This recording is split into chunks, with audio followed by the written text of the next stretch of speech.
Okay, guys.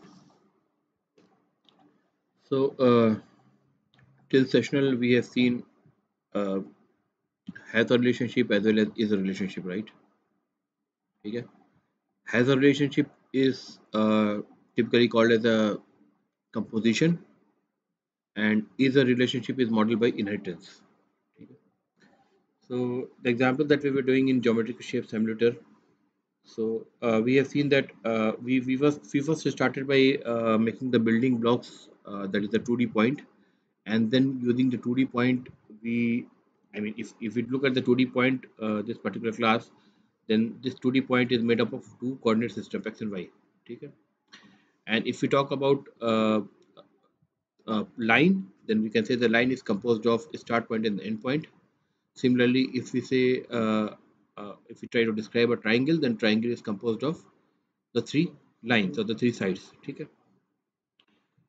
So as we discussed that we first identify the objects, and we tend to identify the objects in such a way that we break down the problem from a larger scale to a smaller scale. Like if we want to build a house, then we first start designing the rooms, then the walls, then the bricks. So point is something which is the brick of this application, right? Okay. Line is something like a wall, next level. Okay, and so on. So we can see here point 2D is composed of two coordinates x and y. Both are integer type, that is primitive. Okay. So here we have got a has a relationship. Point has two coordinates. ठीक है. ठीक है. Line is composed of two points, start point and end point. Again a composition and has a relationship. ठीक है. Line has two points. Triangle has three lines. Rectangle has four lines or four sides, you can say. ठीक है. So all these are the examples of has a relationship. We have seen the example of is a relationship which is modeled by inheritance in the example of animal or the zoo application, where the cat extends from animal, lion extends from the animal, the fish extends from the animal. So we can say cat is an animal, lion is an animal, fish is an animal. ठीक है. In all these cases we satisfy the is a relationship. ठीक है. Now let's suppose this is the initial requirement that we have got about this geometrical shape simulator, in which we started with modeling only the geometrical shapes which are 2D shapes. Okay. We started with a point 2D, and then line, a two-dimensional line, then a triangle, rectangle, semicircle, and all those things. So if the point which is the most building block, which is the point 2D, is changed to a 3D point, then in that case, if we construct a line from 3D point, then the line will be a three-dimensional point, because its a start point and end point both will have a third dimension also, which is z. Okay. Similarly, the all the elements, rectangle, triangle, semicircle, whatever we construct, they will tend to be drawn in a space, that is three-dimensional space, right? And then we can also have an option to model the three-dimensional shapes like a sphere or a cube and so on, right? Okay. So we first start by the extension of this point 2D to a point 3D. Okay. We also call it an extension. Why?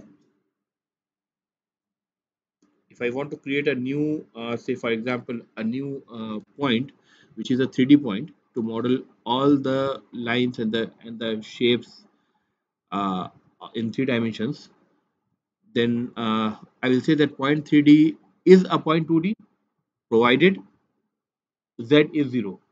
The third dimension is zero. ठीक है. कह सकते हैं. And I will also say point uh, 3D is an extension of point 2D. ठीक है.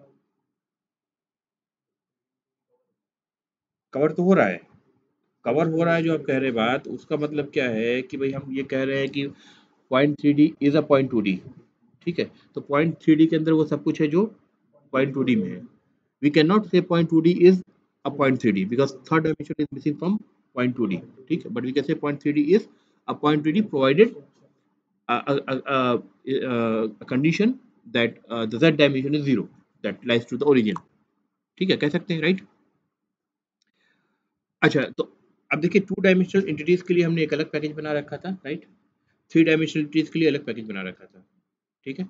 तो point 3D अगर हमको बनाना है तो हम इस पैकेज को चूज कर रहे हैं, right? Make sense?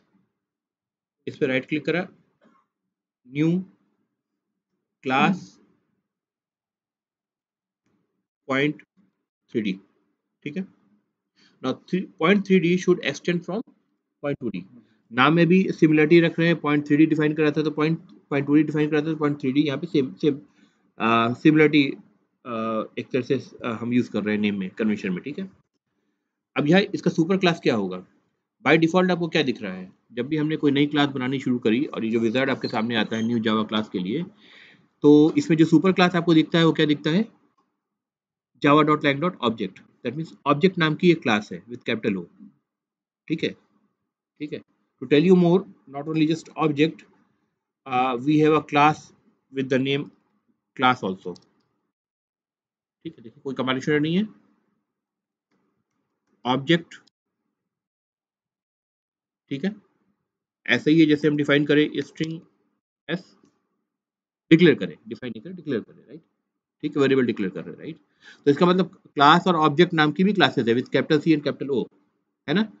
And we don't have to import any packages to clear to make a instance variable out of them. So that means what? They are in which package? Both are in java.lang package, because java.lang package is the only package which is imported automatically. We don't have to put an import for them, right? ये जो class and object है, जैसे object oriented programming के concept की बात करें तो उसमें ऑब्जेक्ट और क्लास की जो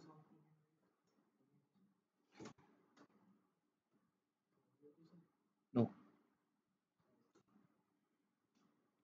सो क्लास एंड ऑब्जेक्ट अगर आप थ्योरेटिकली डिस्कस करें इन ऑब्जेक्ट ओरिएंटेड प्रोग्रामिंग, तो वहां पे क्या मतलब होता है? क्लास का मतलब क्या होता है? इट्स अ ब्लूप्रिंट, ठीक है? It's a kind of a description, and object are the real entities which take some place in the memory, ठीक है? There is relation to the definition of the object as well as the class, while we are trying to, you know, if we try to use these particular classes with the capital O object and capital C class, ठीक है? लेकिन फिर भी ये basically एक थोड़ा सा इनका मतलब एग्जैक्टली आप उससे रिलेट नहीं कर सकते, काफी कुछ उसमें एड ऑन्स है, ठीक है? वो एज एंड व्हेन जब जरूरत होगी आपको बता देंगे, ठीक है? But you have the classes with the same name, ठीक है? Object and class. तो आपने क्या देखा कि आप इसको मैं हटा दे रहा हूँ कोड को।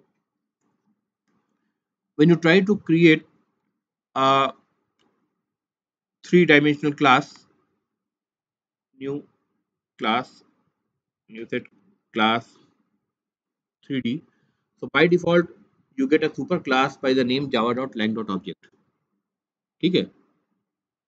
दिख रहा है आपको? हाँ, जब हम लाइन का ऑब्जेक्ट बना रहे थे, लाइन की क्लास बना रहे थे, नॉट ऑब्जेक्ट, क्लास बना रहे थे, तो यहाँ पे सुपर क्लास को हमने रिप्लेस किया था ब्राउज करके एनिमल क्लास से, राइट? यहाँ पे क्या बता रहा है? Java dot lang dot object. तो यहाँ पे जो कुछ रहेगा वो इस क्लास का सुपर क्लास बन जाएगा, राइट?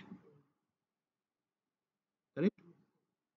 अगर हम इसको कहें कि पॉइंट 2D,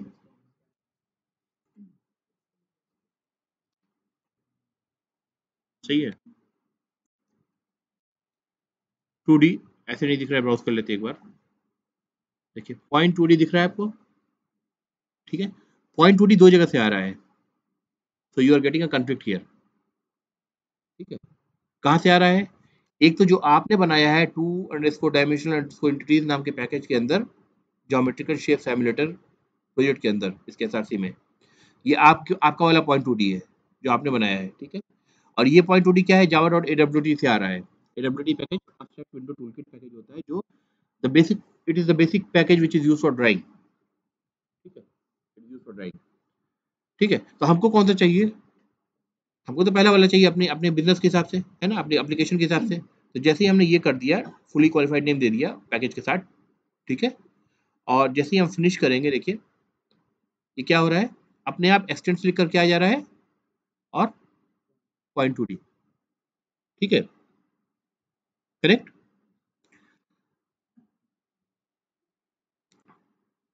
उस बात को ध्यान रखिएगा कि बाय डिफॉल्ट क्या आ रहा था, Java dot lang dot object आ रहा था। ठीक है, इसको भी ध्यान रखिए और पार कर दीजिए एक साइड में। अभी मुझसे दोबारा से वापस आएंगे, ठीक है, करेक्ट। तो अब हम क्या करना चाह रहे हैं, सॉरी क्लास 3D बना दिया मैंने ना, इसको क्या बनाना था, पॉइंट 3D बनाना था। तो क्या करें, यहाँ भी दोनों जगह चेंज करना है, इसको रिफैक्टर कर देते हैं, रीनेम।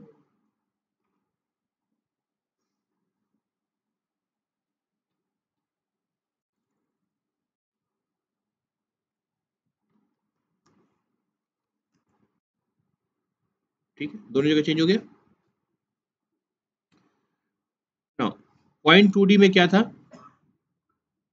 दो कोऑर्डिनेट था, दोनों के गेटर सेटर्स थे, है ना। और क्या दिख रहा था आपको, कंस्ट्रक्टर्स थे, दो कंस्ट्रक्टर थे। एक कंस्ट्रक्टर जो नो आर्क था, इसका मतलब क्या था, this dot x is equal to 0 and this dot Y is equal to 0, यानी पॉइंट कहाँ पे लाई करता है, ओरिजिन पे, टू डायमेंशनल चार्ट पे, ओरिजिन पे, ग्राफ पे, ओरिजिन पे।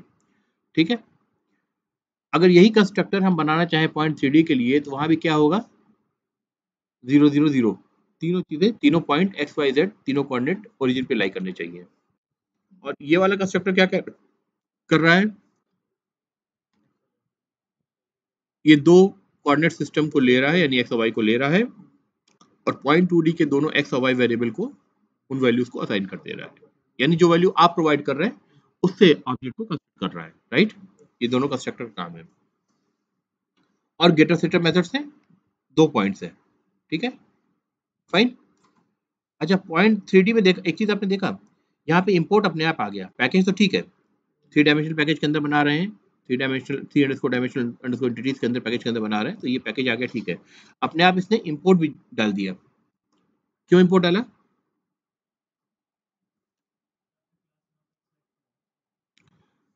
हमने सुपर टाइप सेलेक्ट करा है पॉइंट 2D को, राइट। तो चाहे हम किसी क्लास को यूज करना चाहें जो उस पैकेज के अंदर ना हो, तो भी हमको इंपोर्ट करना पड़ेगा। और अगर इवन हम उसको अगर पेरेंट क्लास बना रहे हैं, तो भी इंपोर्ट वहां पर आएगा, ठीक है, वो भी यूज करने जैसा ही है, ठीक है, सेम बात है, यूज ही कर रहे हैं बेसिकली, ठीक है। तो इसलिए यहाँ भी इंपोर्ट भी आ गया, राइट। अब इसमें, अब ये क्या कह रहा है, we said that point 3D is an extension of point 2D, है ना। इनहेरिटेंस इज अ टेक्निक, ठीक है, जिससे इज अ रिलेशनशिप सेटिस्फाई हो रहा है, that means I can say point 3D is a point 2D provided the z coordinate system is 0 by the definition of application, physical application, in sense of the physical application, right. But when I say point 3D is an extension to point 2D, what does this mean, keyword भी extend ही हम use कर रहे हैं ना, C plus plus से colon use करते थे आप, राइट। यहाँ पे एक्सटेंड यूज कर रहे हैं, बात देखिए ये दोनों, यानी इनहेरिटेंस को ही ये डिस्क्राइब कर रहा है, लेकिन यहाँ पे कीवर्ड, वर्बोस कीवर्ड यूज किया गया है, ताकि आपको क्लियर हो जाए ये बात कि point 3D is also an extension, ठीक है, ठीक है। तो अब जो ये एक्सटेंड कर रहा है, एक्सटेंशन का मतलब क्या हुआ, पॉइंट 2D को हम बोलेंगे जनरलाइजेशन,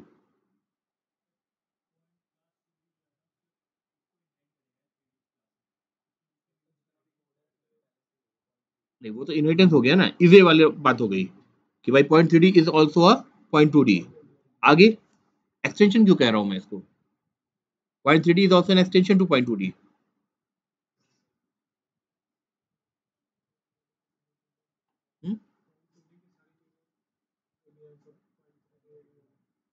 वो होंगी, करेक्ट, अगर वो हैं तभी तो मैं कह रहा हूँ point 3D is point 2D, अगर पॉइंट 2D की सारी चीजें पॉइंट 3D में है, तो मैं कह रहा हूँ।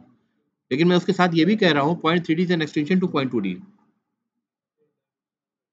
एक डायमेंशन एक्सटेंड होगा, राइट, एक्सटेंशन कुछ कोड उसमें एक्सटेंड होगा, राइट, एक डायमेंशन ऐड करना है मुझे, राइट, ठीक है। दैट्स वाई जो भी चाइल्ड क्लास है वो सिर्फ आपका इनहेरिटेड टाइप नहीं है, ठीक है, यानी पेरेंट टाइप का ही नहीं है, बल्कि क्या है, उसमें एक्सटेंशन भी है, कुछ और भी ऐड आप कर सकते हैं, राइट। तो दोनों ही बातें, पेरेंट क्लास को क्या बोलते हैं, जनरलाइजेशन बोलते हैं, क्यों क्यों, क्योंकि जो कॉमन कोड है, कैट लायन एनिमल के जब केस लिया था हमने, तो कैट लायन गोट सब में जो कॉमन कोड है उसको हमने एनिमल में मूव करा था एक लेवल अप, तो जनरलाइजेशन हो गया, है ना। जो चाइल्ड क्लासेस है उनको बोलते हैं स्पेशलाइजेशन, वो स्पेशल बातें कर रहे हैं, ठीक है। और चाइल्ड क्लास को कह सकते हैं child class is also it may extend, basically it may extend, may not choose to extend also, but it may extend, and most of the cases it should extend, because there is no purpose of making a child class if it doesn't extend to anything, right? ठीक है, that mean extend मतलब कुछ अपनी तरफ से additional add कर रहा है, कुछ बिहेवियर, कुछ डाटा, कुछ अपने तरफ से ऐड कर रहा है, राइट? तो यहाँ पे हमें ऐड करने के लिए सबसे पहले डाटा की अगर बात करें तो क्या चीज है, third dimension, right? Private integer z add हो गया। पॉइंट 2D से एक्स वाई आ रहा था, साथ में उनके गेटर सेटर आ रहे थे, तो ना तो हमें एक्स वाई कोऑर्डिनेट को ऐड करने की जरूरत है पॉइंट 3D में, और ना ही उनके गेटर सेटर को ऐड करने की जरूरत है, करेक्ट? हम किसके गेटर सेटर को ऐड करेंगे पॉइंट 3D में? जेड के। आप देखिए सोर्स में आप जाएंगे तो आपको जब जनरेट गेटर सेटर्स आप देखेंगे तो इसमें आपको दिखाएगा भी सिर्फ जेड का, राइट? क्योंकि ऑलरेडी इसके पास इनहेरिट होके एक्स और वाई के गेटर सेटर्स आ गए हैं, राइट? ठीक है। जब हम जू वाले एप्लीकेशन की बात कर रहे थे तो उसमें बिहेवियरल फॉर्म में ही हमने इनहेरिटेंस को डिस्कस करा था। इधर में डाटा भी क्या हो रहा है आपका, डाटा भी इनहेरिट हो रहा है और डाटा एक्सटेंड भी हो रहा है, ठीक है। अच्छा, अब जाते हैं वापस पॉइंट 2D पे। अच्छा, इसको चाहे तो हम एक काम और कर सकते हैं। इस कोड को देखिए, ये दो कंस्ट्रक्टर आप देख रहे हैं, ये 0 0 वाला था, इसको मैं ऐसे मूव कर देता हूँ, right click, source, add block comment, छोड़ देता हूँ ताकि आप कोड आपके पास रहे जब शेयर करूँगा आपके साथ। इसको मैं चाहूँ तो ऐसे करूँ, पॉइंट 2D 2 लाइन के कोड को मैं एक लाइन में चेंज कर रहा हूँ, 0, क्या कुछ स्पेलिंग मिस्टेक है क्या?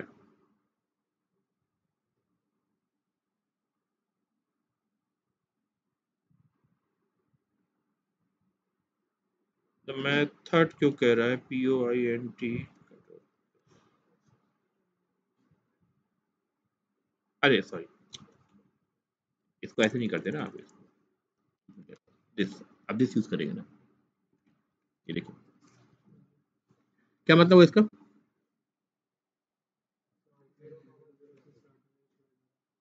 मतलब it's a call to the constructor, it's a call to the second constructor, इसको बोलते हैं डेलीगेशन, डेलीगेट कर रहे हैं टास्क, राइट? इसको इनिशियलाइज करने के जो टास्क है 0 0 से, इसको डेलीगेट कर रहे हैं टू आर कंस्ट्रक्टर को, एक्स और वाई की वैल्यू 0 0 लेके 0 0 इनिशियलाइज कर देगा, राइट? यानी ये कॉल यहाँ से आ रहा है इस पर, ठीक है। और ये जो काम दिस डॉट लगाने वाला था, डॉट जब भी लगता है उसका मतलब क्या होता है कि आप वेरिएबल को या मेथड को एक्सेस करने की कोशिश कर रहे हैं, और जब आप ब्रैकेट लगाते हैं फंक्शन कॉल के साथ दिस के साथ, इसका मतलब क्या हुआ कि आप सेम ऑब्जेक्ट के दूसरे कंस्ट्रक्टर को कॉल भेज रहे हैं, करेक्ट? तो दोनों में डिफरेंस है, डॉट लगाना अलग बात हो गई, और ब्रैकेट लगा करके मेथड की तरह से इसको कंस्ट्रक्टर कॉल होता है वो, ठीक है, करेक्ट? देन अब इन्हीं दोनों कंस्ट्रक्टर को मैं चाहता हूं कि मैं बनाऊं पॉइंट 3D के लिए भी, फाइन। तो let's go two point 3D,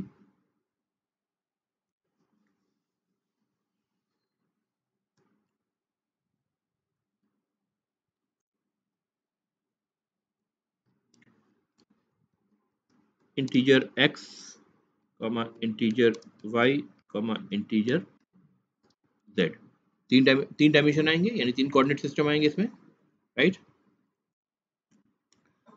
अब क्या करें, कुछ काम पेरेंट क्लास ऑलरेडी कर रहा है, क्या कर रहा है, सिमिलर कंस्ट्रक्टर है, टू आर्गुमेंट कंस्ट्रक्टर है जो एक्स और वाई को इनिशियलाइज कर रहा है पेरेंट क्लास में, राइट? तो हम दोबारा से दिस डॉट ऐसे भी लिख सकते थे हम, this dot x is equal to 0, क्या कह रहा है ये, अच्छा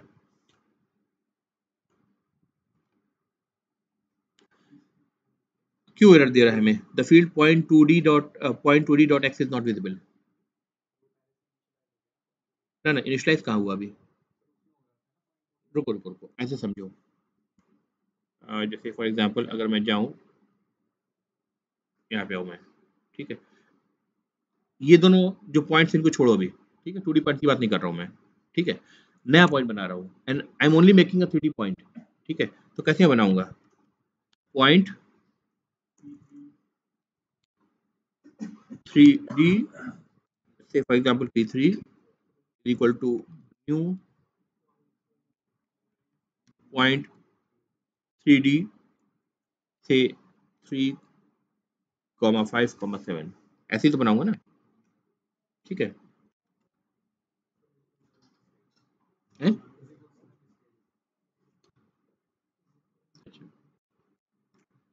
ठीक है, अभी एरर इसलिए दिखा रहा है क्योंकि कंस्ट्रक्टर पूरी तरह डिफाइन नहीं करा है हमने, ठीक है। कंस्ट्रक्टर में भी हम बना रहे हैं इसको, तो आप इसको पहले एक बार सेव कर दे बल्कि, ठीक है। ये चीज़ अभी कोड अभी आपका सेव नहीं हुआ है, इसको अगर मैं कमेंट कर दूं, अब आपका कोड कंपाइल ये वाला कर रहा है पॉइंट 3D। अब आप उधर जाके देखो test module point new point 3D 3,5,3D spelling mistake तो नहीं है कोई?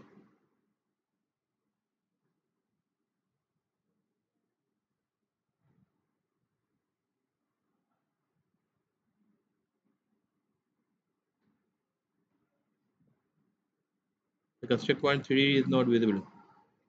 Oh,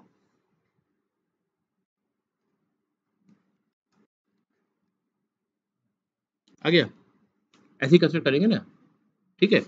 तो ये जो जो अब इससे क्या हो रहा है, ये कॉल सीधे कहाँ आ रहा है, इस पॉइंट 3D के कंस्ट्रक्टर के पास आ रहा है ना।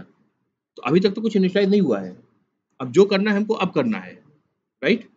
तो अब हम एक तो तरीका ये था कि हम वैसे ही करते this dot x is equal to zero, this dot Y is equal to zero, और this, let me write zero, this dot Z equal to zero, और नॉट जीरो बल्कि एक्स वाई जेड करिए, क्योंकि ये पास हो रहा है आपका वेरिएबल पास हो रहा है ना, जो लोकल वेरिएबल है और पैरामीटर जो है, ये जो एक्स वाई जेड है आपके, ये तीनों एक्स वाई जेड जो वैल्यू आ रही है, right.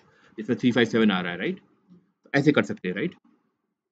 This dot z is equal to z, यहाँ तक तो ठीक है, लेकिन दिस डॉट एक्स और दिस डॉट वाई, ये दोनों कंपाइलेशन एक्स और वाई के नीचे क्यों दे रहा है, हैं? नहीं, यहाँ प्रॉब्लम क्यों दे रहा है, क्या प्रॉब्लम आ रही है, क्या लगता है आपको?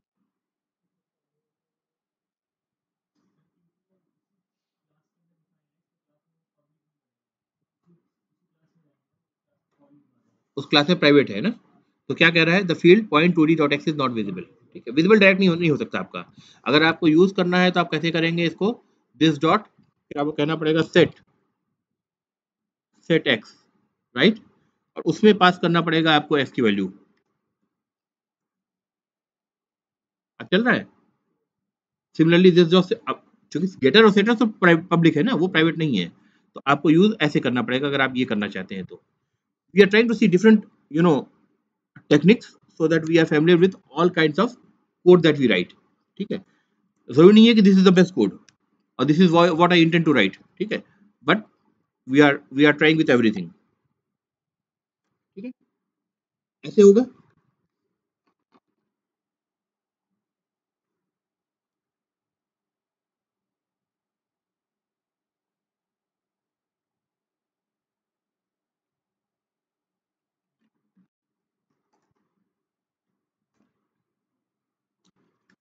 इससे बेटर क्या हो सकता था, ये दो वेरिएबल एक्स और वाई की वैल्यू ऑलरेडी पॉइंट 2D का कंस्ट्रक्टर सेट कर रहा है, तो हम ये कॉल डेलीगेट कर दें किसके पास, पेरेंट क्लास के कंस्ट्रक्टर के पास, ठीक है। डेलीगेट कर दे, यानी एक्स और वाई की इंफॉर्मेशन पास कर दे पेरेंट क्लास के कंस्ट्रक्टर के पास, और कहे कि तुम कंस्ट्रक्ट कर दो। एक रूल ध्यान रखिए कि जब भी एक पेरेंट क्लास है और चाइल्ड क्लास है, और चाइल्ड क्लास का आप ऑब्जेक्ट बनाते हैं, तो हमेशा पेरेंट क्लास का कंस्ट्रक्टर पहले कॉल होता है, ठीक है। पहले पेरेंट क्लास का ऑब्जेक्ट के जो वेरिएबल्स है वो इनिशियलाइज होंगे, उसके बाद चाइल्ड क्लास के ऑब्जेक्ट के वेरिएबल से वो इनिशियलाइज होंगे, राइट, ठीक है। तो हम ये कह सकते हैं फिर इसका मतलब कि इसको ऐसे ना करके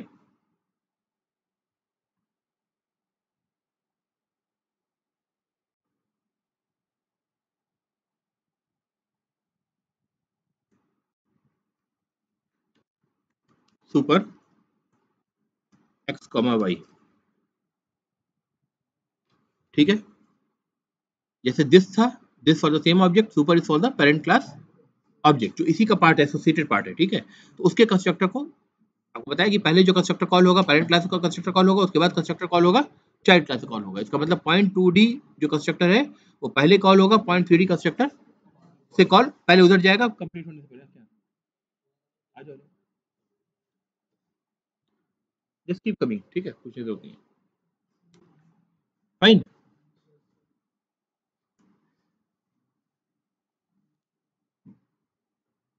सिमिलरली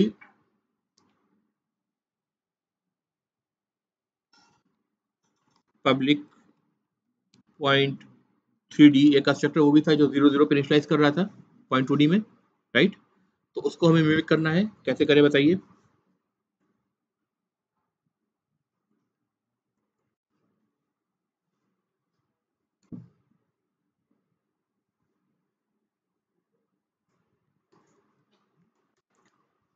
एक कॉल सुपर को भेज दिया, ठीक है, this dot z is equal to 0। Fine, correct है।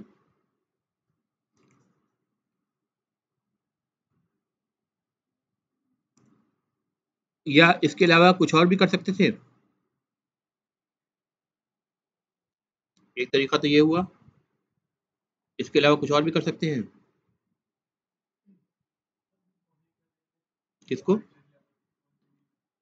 किसको पब्लिक कर दे, वेरिएबल्स को। नहीं, वेरिएबल्स तो पब्लिक हम नहीं कर रहे क्योंकि डाटा हेडिंग को हमें फॉलो करना है। डाटा हेडिंग को तो हमेशा फॉलो करना है, इसलिए हमेशा वेरिएबल्स आप देखेंगे मैं प्राइवेट ही डिक्लेयर कर रहा हूँ, ठीक है। इवन आप प्रोटेक्टेड भी डिक्लेयर कर रहे हैं या डिफॉल्ट भी डिक्लेयर कर रहे हैं तो भी एक हद तक वो आप डाटा हेडिंग को ही फॉलो कर रहे हैं, just to the level of package. Private कर रहे हैं तो एक क्लास से बाहर भी आपकी विजिबिलिटी नहीं है, डाटा हेडिंग क्लास के बाहर भी आपको मिल रही है, ठीक है। तो वो तो हम इसलिए कर रहे हैं, वो तो करना है। और उसका रीजन पहले क्लास में, पहले 2 3 क्लास में जो शुरू में हुए थे उन्हें बता दिया था मैंने, एग्जाम्पल दे करके कि क्यों फॉलो करते हैं वरना कहाँ प्रॉब्लम आती है, ठीक है। ये जो कोड लिखा है मैंने, यही काम मैं किसी और तरीके से भी कर सकता हूँ क्या है, करेक्ट। इसको आप ऐसे कर ले,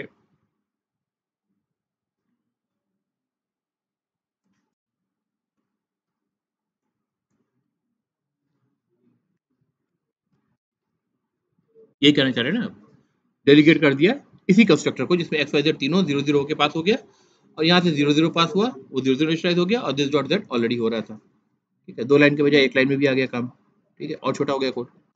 अब इस डेलीगेशन में आप दोनों चीज देख रहे हैं कि यहाँ पे जो डेलीगेशन हो रहा है वो सेम क्लास के कंस्ट्रक्टर को डेलीगेट हो रहा है, और यहाँ जो डेलीगेशन हो रहा है वो पेरेंट क्लास के कंस्ट्रक्टर को डेलीगेट हो रहा है, ठीक है, क्लियर है। अच्छा, एक बात आपको रूल में ध्यान रखना है कि the call to the super और this, the constructor call, the constructor call to the super और this should be the first line of the constructor, ठीक है। अब जैसे मैं चाहूं कि इसको यहाँ से उठा करके ऐसे कर लूं कि पहले मैं z को इनिशियलाइज होने दूं, बाद में मैं x और y को इनिशियलाइज होने दूं, तो ये कंपाइलेशन में एरर आएगी। क्या बोलेगा ये, the constructor call must be the first statement in the constructor. क्यों, क्योंकि आपको पता है कि भाई ये लाइन चल जाने का मतलब है ये कंस्ट्रक्टर कंप्लीट हो गया है ना। और हमने रूल क्या बताया है कि ये कंस्ट्रक्टर तब तक कंप्लीट नहीं होगा जब तक पेरेंट क्लास का कंस्ट्रक्टर कंप्लीट ना हो, ठीक है। तो हमेशा इस कंस्ट्रक्टर के अंदर जो कुछ हो रहा है उससे पहले, यानी ये लाइन जो लाइन नंबर 20 में जो हो रही है उससे पहले कंस्ट्रक्टर, पेरेंट क्लास के कंस्ट्रक्टर का काम पूरा हो जाना चाहिए, ठीक है। तो इसलिए ये रूल है, आप ध्यान रखेंगे कि हमेशा कभी भी आप ऐसा कोड देखें जहाँ पे कंस्ट्रक्टर कॉल पहली लाइन में नहीं है तो समझ जाए वो कंपाइलेशन एरर है, ठीक है।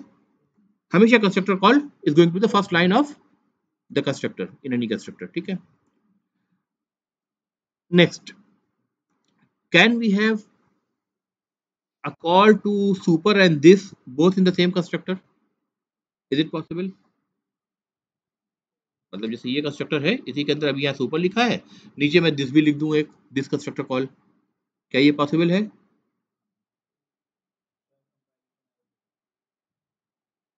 Reason,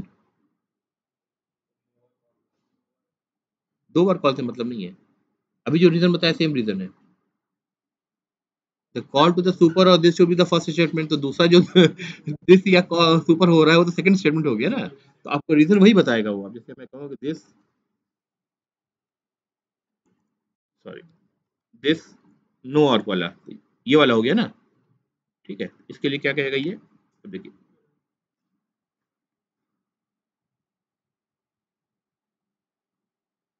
constructor call must be the first statement the constructor, ठीक है। तो अगर ऐसा भी कोड आप कभी लिखे देखें, ठीक है, तो इसका मतलब वो कंपाइलेशन एरर है। अक्सर ऐसे क्वेश्चंस आते हैं रिक्रूटमेंट के एग्जाम में, ठीक है। ठीक है, क्लियर है, रूल क्लियर सारे, fine. So we have got this point 3D ready. So with that we can make a 3D line, we can make a 3D triangle, rectangle or whatever shape we like. Okay. Now coming to back to the question जहाँ पे आपको बताया था जब class point जब class point 2D हम 3D हम बना रहे थे, तो सुपर क्लास में Java dot lang dot object by default आ रहा था। तो अगर आप देखें कोई भी क्लास, इनफैक्ट कोई भी क्लास आप बना रहे हैं, क्लास से for example by the name ABC में बना रहा हूँ, ठीक है, तो आप देखिए Java dot lang dot object यहाँ पर लिख करके आ रहा है, राइट। तो इसी को हमने रिप्लेस करा था किसमें, पॉइंट 3D में, और वहाँ पे एक्सटेंड्स पॉइंट 3D लिख करके आ गया था, यानी ये स्टेटमेंट अपने आप बन करके आ गया था, राइट, कोड जनरेट होकर के आ गया था। अभी मैं इसको फिनिश कर रहा हूँ,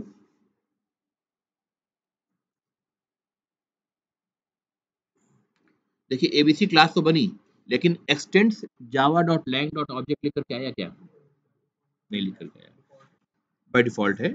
अगर मैं कहूँ x tends object, I don't have to import because it's in the java.lang package. It means the same thing, no difference. तो इससे क्या बात समझ में आई, इसका मतलब ये हुआ कि अगर क्लास किसी क्लास का मैं पेरेंट क्लास नहीं बनाता हूं, तो by default object Java dot lang dot object class जो है विद कैपिटल ओ वाला, that becomes a parent class automatically, ठीक है। ये कोड एक्सटेंस ऑब्जेक्ट लिखूं चाहे ना लिखूं, कोई उससे फर्क नहीं पड़ रहा है, ठीक है, क्लियर है बात। अब इसका मतलब क्या हुआ कि जो पॉइंट 2D क्लास मैंने बनाया था, फिर पॉइंट 3D क्लास बनाया, ठीक है, point 3D class x tends point 2D class, point 2D class does not extend anything, so it extends object class. So that means point 2D is an object, point 3D is a point 2D, and point 3D is also an object, कह सकते हैं, correct, clear है या फिर से repeat करूं, ठीक है ना, यानी पॉइंट 3D क्लास का भी जो पेरेंट क्लास है किसी भी क्लास हायरार्की किसी भी लेवल पर, ठीक है, टॉप मोस्ट ही सही, उसको क्या मिल रहा है, object class as a parent class मिल रहा है, सुपर टाइप मिल रहा है। सिमिलरली पॉइंट 2D का ऑब्जेक्ट क्लास जो कि हमने कुछ डिफाइन नहीं करा है, तो ऑब्जेक्ट क्लास उसका ऑलरेडी पेरेंट क्लास बन चुका है। तो कोई भी क्लास आप लिख रहे हैं जावा में, हर एक क्लास का पेरेंट क्लास हम कह सकते हैं कि ऑब्जेक्ट क्लास है, ठीक है, कह सकते हैं। आपके सिलेबस में जो टॉपिक दे रखा है universal super class which is the object class, तो इसीलिए हम ऑब्जेक्ट क्लास को बोलते हैं it's a universal super class, क्योंकि ये हर क्लास का पेरेंट क्लास है, चाहे आप उसको एक्सटेंड लगा के कीवर्ड लगा के उसको ऑब्जेक्ट से एक्सटेंड करें चाहे ना करें, ठीक है, क्लियर। तो जो भी क्लास आप बना रहे हैं that has a parent class object class by default, इसमें कोई डाउट, क्लियर है। मैं इसको नहीं लिख रहा हूँ कोड, तब भी क्या मैं कहूंगा ABC extend from the object class, ठीक है। The same way point 2D extend from the object class, and so point 3D also extend from the object class, ठीक है। तो अब ये जावा वालों ने ऐसा क्यों करा भाई, कि एक मैंडेटरी चीज कर दी कि आप कोई भी क्लास बनाए, कहीं ना कहीं क्लास हायरार्की में पेरेंट क्लास जो होगा वो ऑब्जेक्ट क्लास हर क्लास का होगा, ऐसा ऐसा करने की क्या जरूरत थी।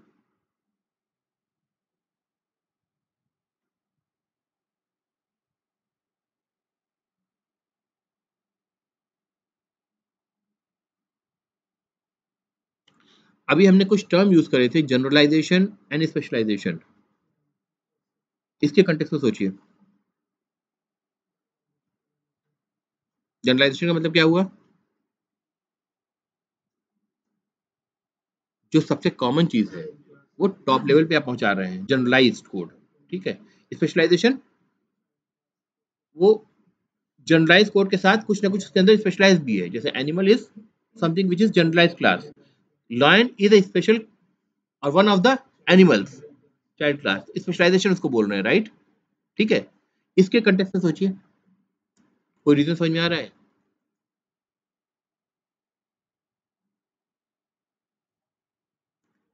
अगर अभी भी समझ नहीं आ रहा है तो एक काम करते हैं, एक और एग्जांपल देख लेते हैं छोटा सा।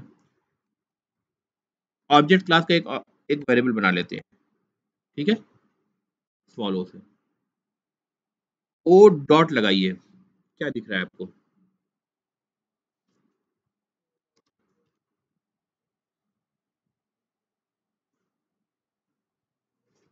ये वो कुछ मेथड सिग्नेचर दिख रही है, ये वो मेथड है जिसको आप ओ पे कॉल कर सकते हैं, राइट? है ना? इक्वल्स नाम का मेथड है, पैरामीटर किस टाइप का है? ऑब्जेक्ट टाइप का ही है। और कॉलन का मतलब, कॉलन के बाद जो आ रहा है बुलियन यानी रिटर्न टाइप, यानी इसका रिटर्न टाइप बुलियन है। आपको ध्यान आ रहा है स्ट्रिंग को जब हम कंपेयर कर रहे थे तो स्ट्रिंग के वेरिएबल को डॉट इक्वल्स लगा के दूसरा स्ट्रिंग उसके अंदर पास कर रहे थे कंपेयर करने के लिए, डबल इक्वल टू नहीं कर रहे थे, राइट? यहाँ भी इक्वल्स मेथड है ऑब्जेक्ट के अंदर, राइट? और ये हाइफन के बाद क्या बता रहा है, किस क्लास से आ रहा है? ऑब्जेक्ट क्लास से आ रहा है। सिमिलरली गेट क्लास मेथड किससे आ रहा है? ऑब्जेक्ट क्लास से आ रहा है। हैश कोड मेथड रिटर्न क्या कर रहा है? इंटीजर टाइप, कहाँ से आ रहा है? ऑब्जेक्ट क्लास से। नोटिफाई मेथड कहाँ से आ रहा है? ऑब्जेक्ट क्लास से। और रिटर्न क्या कर रहा है? void, यानी कुछ भी रिटर्न नहीं कर रहा है। Notify all, again it returns nothing, it's coming from the object class. To string class come from the object class, returns a string. ठीक है। wait returns nothing, comes from the object class. wait, these three are the overloaded versions of the wait method because the number or the type of the parameters are varying, so number are varying essentially here.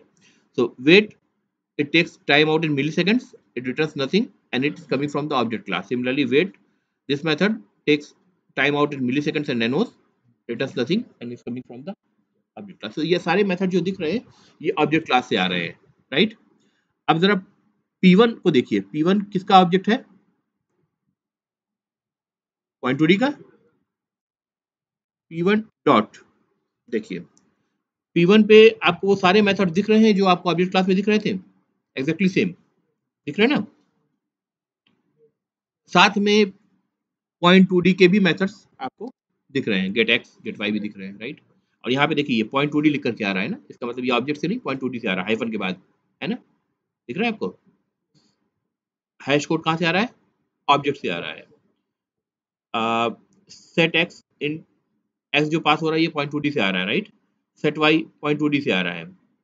ठीक है, तो अब इसमें आपको दोनों method दिख रहे हैं, वो भी आ रहे हैं जो ऑब्जेक्ट क्लास से आ रहे हैं, वो भी मेथड जो दिख रहे हैं जो जो पॉइंट टू डी में डिक्लेयर्ड है। और हमने पॉइंट टू डी में कहीं भी नहीं कहा है point two D x tends object, लेकिन ऑब्जेक्ट के सारे मेथड्स, सारे बिहेवियर किसका हिस्सा बन गए? पॉइंट टू डी का हिस्सा बन गए। अब पॉइंट थ्री डी को देखिए, for example P three difference है, वेरिएबल है पॉइंट थ्री डी का। P3 में देखिए आप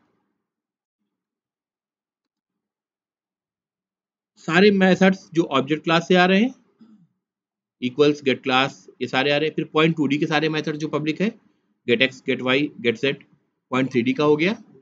तो अब सारे मिलने लगे इसको, राइट? तो हम कह सकते हैं point three D is a point two D and point three D is a object, कह सकते हैं। अब जो ऑब्जेक्ट क्लास है इसको जनरलाइजेशन बना दिया गया है हर क्लास के लिए, so it is a super class to और क्लासेस और अ यूनिवर्सल सुपर क्लास। ठीक है, जनरलाइजेशन इसलिए बना दिया गया क्योंकि जावा डेवलपर्स को लगा कि ये जो मेथड्स उसमें दिख रहे हैं, इक्वल्स दिख रहा है, ठीक है, टू स्ट्रिंग दिख रहा है, हैश कोड दिख रहा है, नोटिफाई नोटिफाई ऑल दिख रहा है, वेट के तीनों मेथड दिख रहे हैं, ये वो मेथड हैं जो हर क्लास के ऑब्जेक्ट को जरूरत पड़ सकती है जिनकी। ठीक है, तो इनको सबसे ऊपर कॉमन जगह मूव कर दिया जाए जो जनरलाइज हो सबके लिए। ठीक है, सारे के सारे इसको इनहेरिट कर लेंगे। ठीक है, करेक्ट है? तो कह सकते हैं object class is the most generalized class in Java universe. ठीक है, it's a parent class of all classes. Purpose is the methods it it is going to provide, or it has the methods which may be needed by all the classes that we develop or we will develop in the future. Correct? ठीक है, बात समझ में आ गई? इतनी बात समझ में आई? अच्छा, अब लेट्स ट्राई आउट. जैसे आपने अभी देखा कि कुछ मेथड्स को हम देखते हैं ऑब्जेक्ट क्लास के, कि उनकी ज़रूरत कैसे पड़ती है और क्यों उनको पेरेंट क्लास में डाला गया है, सबके लिए जनरलाइज करके. जैसे फॉर एग्जांपल ओ डॉट, आप देखिए इसमें एक टू स्ट्रिंग मेथड है, right? Fine. To string method का सिग्नेचर बताइए, क्या कह रहा है सिग्नेचर आपसे? पहले इसका इसका ये पढ़िए, क्या कह रहा है, ये नोट क्या कह रहा है? Returns what? A string representation of the object. It returns a string representation of the object. Correct? API note में क्या कह रहा है? In general, the toString method returns a string that textually represents the object. ठीक है? आगे जरा पढ़िए. The result should be a conscious but informative representation that is easy for a person to read. It is recommended that all subclasses override this method. It is recommended that all the subclasses should override this method.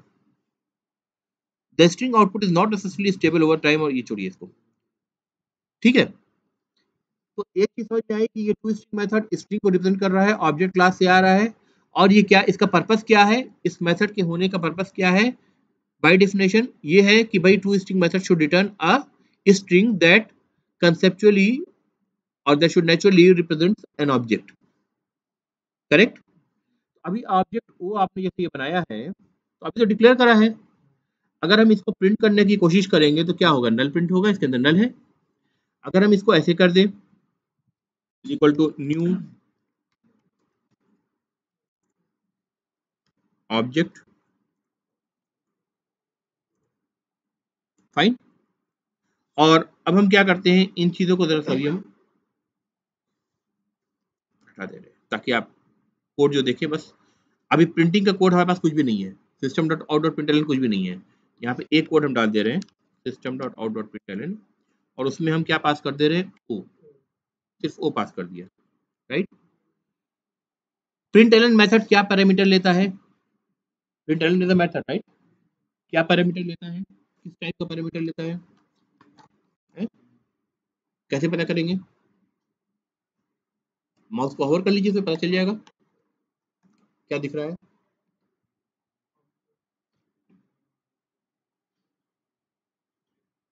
Object ले रहा है ना, bracket में देखो क्या है, object है ना. हम एक्सपेक्ट कर रहे थे कि स्ट्रिंग हमेशा हम पास करते हैं तो स्ट्रिंग ले रहा होगा, लेकिन ये ले रहा है ऑब्जेक्ट.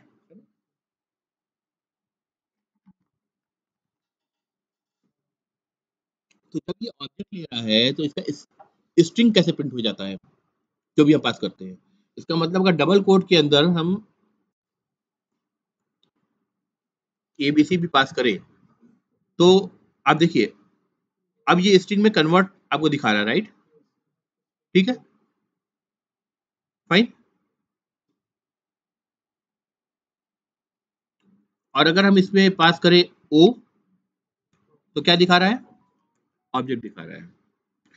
अगर हम कोई मेथड लिखें, जैसे हमने मेथड लिखा था से फॉर एग्जांपल जू क्लास के अंदर, ठीक है, और उसके अंदर हमने लिखा था make do some action, do action method, ठीक है, डू क्लास के अंदर. उसमें जो पैरामीटर पास करा था हमने एनिमल क्लास का पास करा था. तो हम उस मेथड के अंदर एनिमल क्लास का ऑब्जेक्ट भी पास कर रहे थे, उस मेथड के अंदर कैट क्लास का ऑब्जेक्ट भी पास कर रहे थे बिकॉज कैट एक्सटेंड्स एनिमल. उस मेथड के अंदर लाइन क्लास का ऑब्जेक्ट भी पास कर रहे थे बिकॉज लाइन एक्सटेंड्स एनिमल. अगर लाइन का कोई चाइल्ड होता, टाइगर होता, तो हम कहते हैं टाइगर का भी हम ऑब्जेक्ट पास कर सकते हैं, राइट? ठीक है. तो अगर प्रिंट एलन ऑब्जेक्ट को ले रहा है तो ऑब्जेक्ट को भी लेगा और ऑब्जेक्ट के सारे चाइल्ड्स को भी लेगा. स्ट्रिंग इज अ क्लास, ठीक है, and definitely every class extends object, so it means string also extends object, so string is a object, right? तो अगर पैरामीटर सुपर टाइप है तो उसमें चाइल्ड क्लास का कोई भी ऑब्जेक्ट हम पास कर सकते हैं. करेक्ट? ध्यान आ रहा है? जो प्रोग्राम टू सुपर टाइप हमने टेक्निक डिफाइन करी थी या डिस्कस करी थी, उसमें क्या करा था? हम जो पैरामीटर रिटर्न टाइप है उनको हम क्या बना रहे हैं, सुपर टाइप के टर्म्स में बनाते थे। तो चाइल्ड क्लास के और उस टाइप के दोनों ही ऑब्जेक्ट उसमें हम यूज कर सकते थे, ठीक है। एक तरह का बहुत ही मतलब एक जनरलाइज कोड हो जाता था वो, राइट, जो कंपेटेबल होता था उस क्लास से प्लस के सारे चाइल्ड चाइल्ड क्लासेस से। तो अगर यहाँ पे ऑब्जेक्ट पास हो रहा है तो इसका मतलब क्या है कि ऑब्जेक्ट भी पास कर सकते हैं, स्ट्रिंग भी पास कर सकते हैं, इंटीजर क्लास INTEGR वाला जो रैपर क्लासेस मैंने पढ़ा चुका हूँ मैं, राइट, वो भी पास कर सकते हैं, एनिमल भी पास कर सकते हैं, कैट भी पास कर सकते हैं, लॉयन भी पास कर सकते हैं, अकाउंट भी पास कर सकते हैं, कस्टमर भी पास कर सकते हैं, कुछ भी पास कर दे, सबको ये देगा, ठीक है। लेकिन लेने के बाद अब इसको तो प्रिंट करना है, प्रिंट एलिमेंट मेथड को स्ट्रिंग रिप्रेजेंटेशन, है ना। तो आप समझो कोड के अंदर वो कुछ ऐसा कर रहा है। देखो अगर मैंने ये कोड एग्जैक्टली यहाँ लिख दिया तो भी कंपाइलेशन में कोई एरर नहीं आ रही है, ठीक है। चाहे मैं ये लिखूं या फिर सिंपली मैं ऐसे लिखूं, कंट्रोल C कंट्रोल V, मैं वही पास कर दूं सिंपली, तो अपने आप वो कोड के अंदर आप अज्यूम कर लो कि टू स्ट्रिंग वो कॉल कर रहा है प्रिंट करने से पहले। दोनों का आउटपुट देख लो, सेम आपको मिलेगा,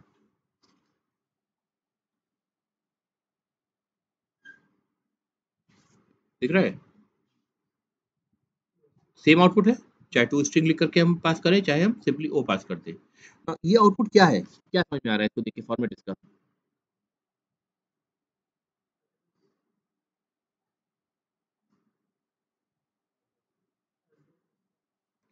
पहले तो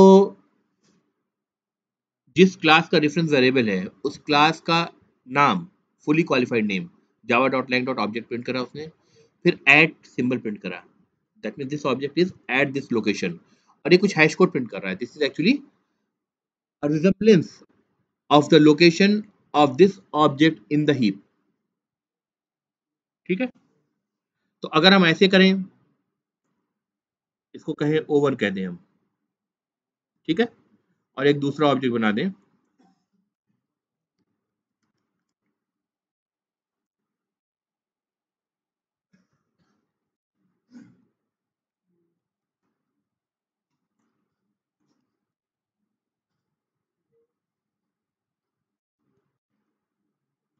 ठीक है।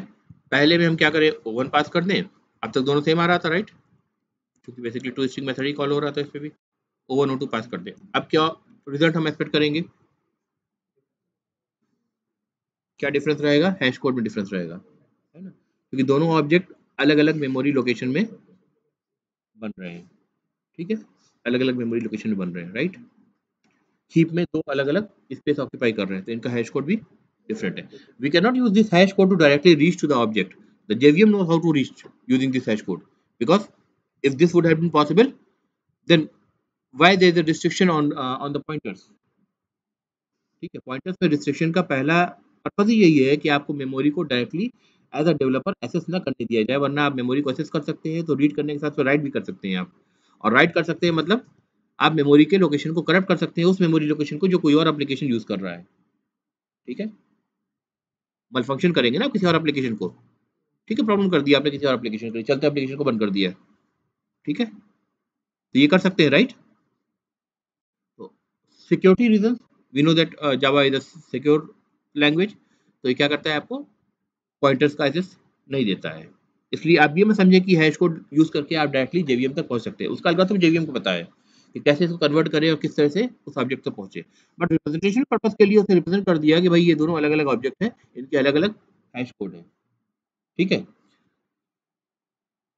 यहाँ तक है, ये तो काफी है।